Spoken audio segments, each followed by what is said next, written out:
It's parents' job to protect their children, but can they go overboard?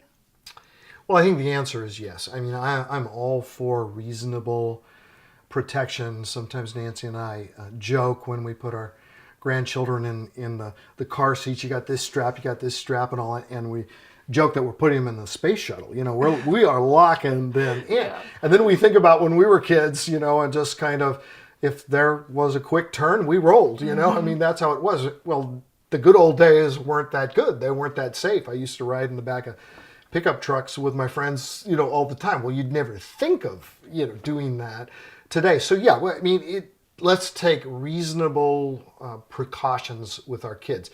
But even in the family, sometimes people will say, well, these people decided maybe to homeschool, or they send their kids to a private school or to a private Christian school, and others send them to public school. And then some people will say, but I think all of these people who don't choose to put their kids in public school are just being overprotective. They're raising their children in a greenhouse. We've got to send kids out to be missionaries in the world to have an influence on our culture. Well, the problem with that is that, first of all, we don't send out missionaries unless those missionaries are prepared. And then, which means probably that an 8-year-old may not be prepared to be a missionary.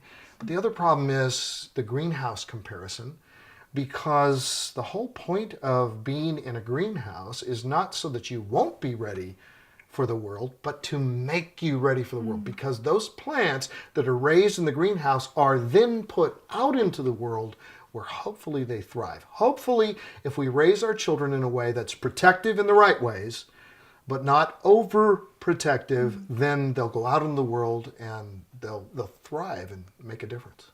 I think it's important to also assess children individually, and maybe in a family of 3 kids, one child at the age of 6 or 7 would be fully equipped and ready to step into public school if that was something that the parents wanted to place a child into, whereas another kid could be much later and just public school would never be a good fit for them as an individual.